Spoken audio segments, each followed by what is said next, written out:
Kemarin kita sudah mempelajari tentang globalisasi. Sekarang kita akan mempelajari konflik sosial dan resolusi konflik itu sendiri.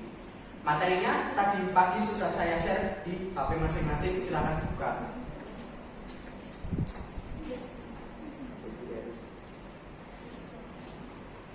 Nah, yang pertama, apa itu konflik sosial? Mungkin teman-teman ada yang paham, bisa menjelaskan?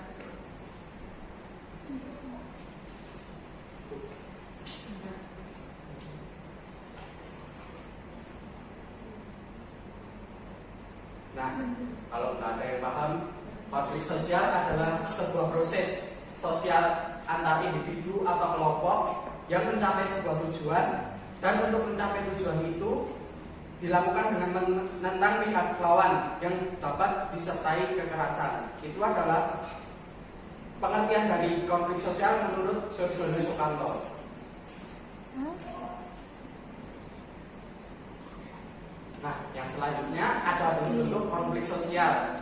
Yang pertama ada konflik individu, kedua konflik antar kelompok, ketiga konflik politik, dan keempat konflik internasional.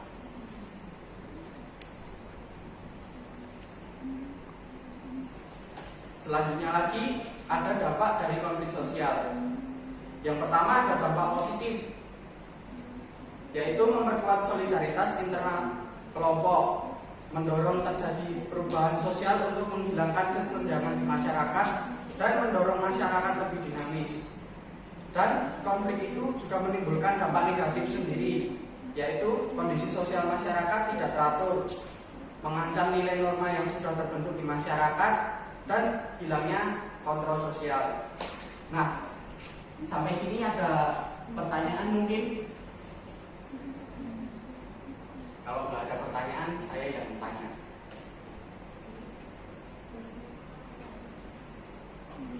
Oke, kalau nggak ada pertanyaan, sekarang saya tanya ke Mas Budi. Mungkin nanti setelah bisa menjawab, bisa menunjuk teman yang lainnya. Nah, tadi kan disebutkan ada bentuk konflik sosial itu konflik individu. Mungkin Mas Budi bisa memberikan contoh dari konflik individu itu sendiri.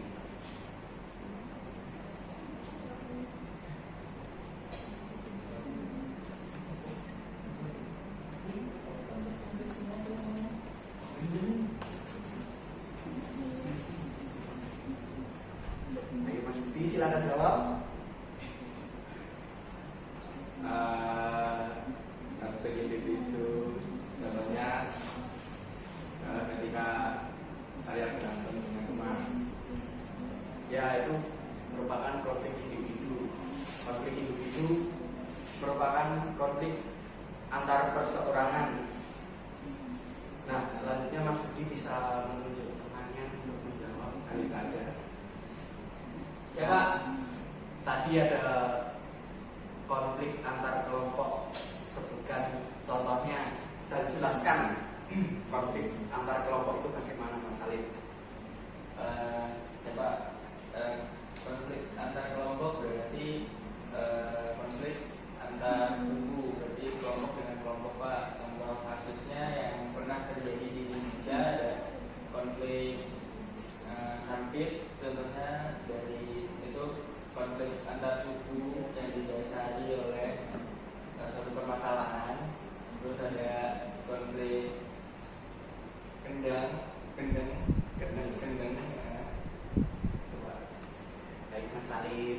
Nah, setelah ada konflik pasti ada pemecahan konflik itu sendiri atau biasa disebut resolusi konflik.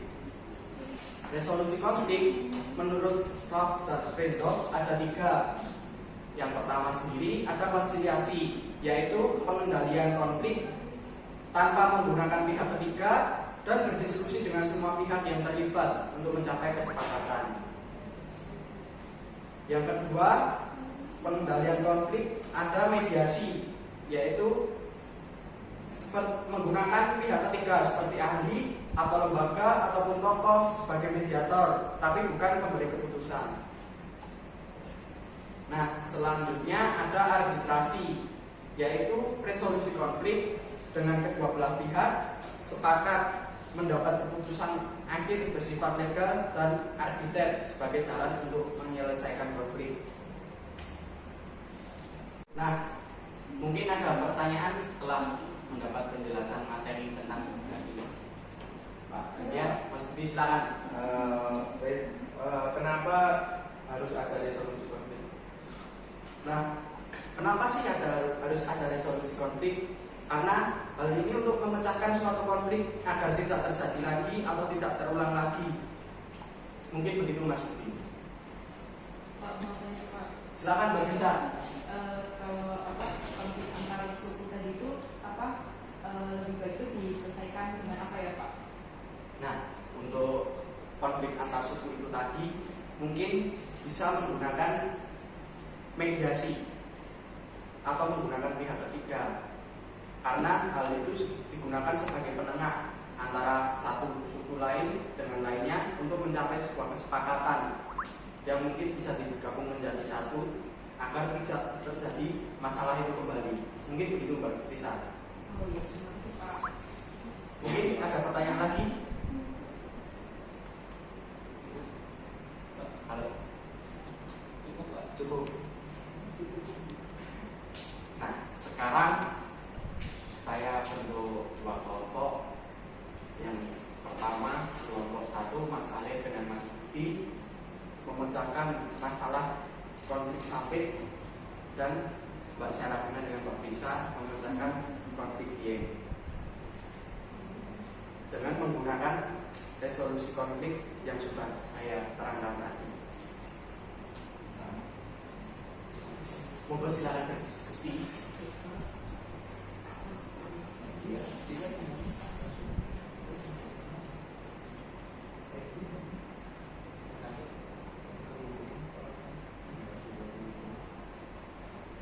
Bukan mediasi.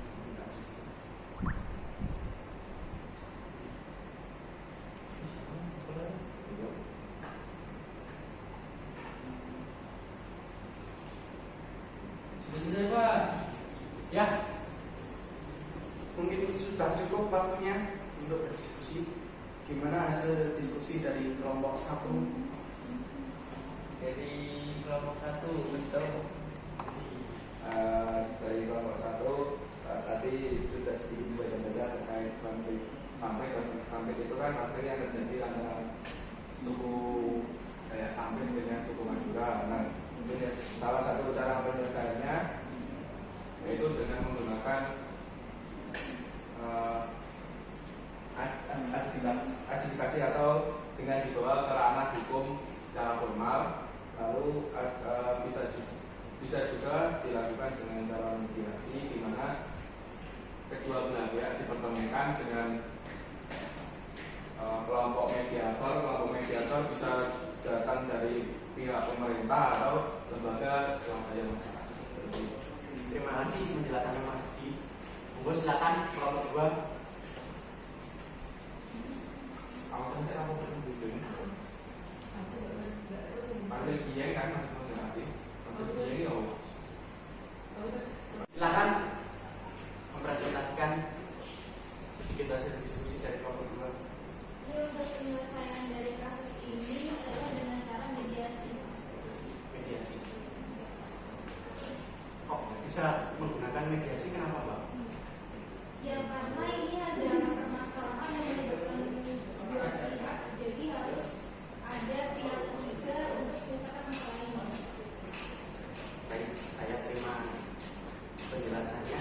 Nah, itu tadi materi kita hari ini seputar konflik sosial yang ada di masyarakat dan bagaimana cara menyelesaikannya, yaitu resolusi konflik. Mungkin cukup sekian materi pada hari ini. Mungkin ada yang perlu ditanyakan. Cukup Pak. Cukup, Pak. Jelas Pak, penjelasannya bagus Pak. Alhamdulillah, berarti sudah saya anggap paham semua tentang materi pada hari ini. Ya, terima kasih sudah mengikuti pelajaran pada hari ini. Saya cukupkan sekian. Terima kasih. Wassalamualaikum warahmatullahi wabarakatuh. Waalaikumsalam.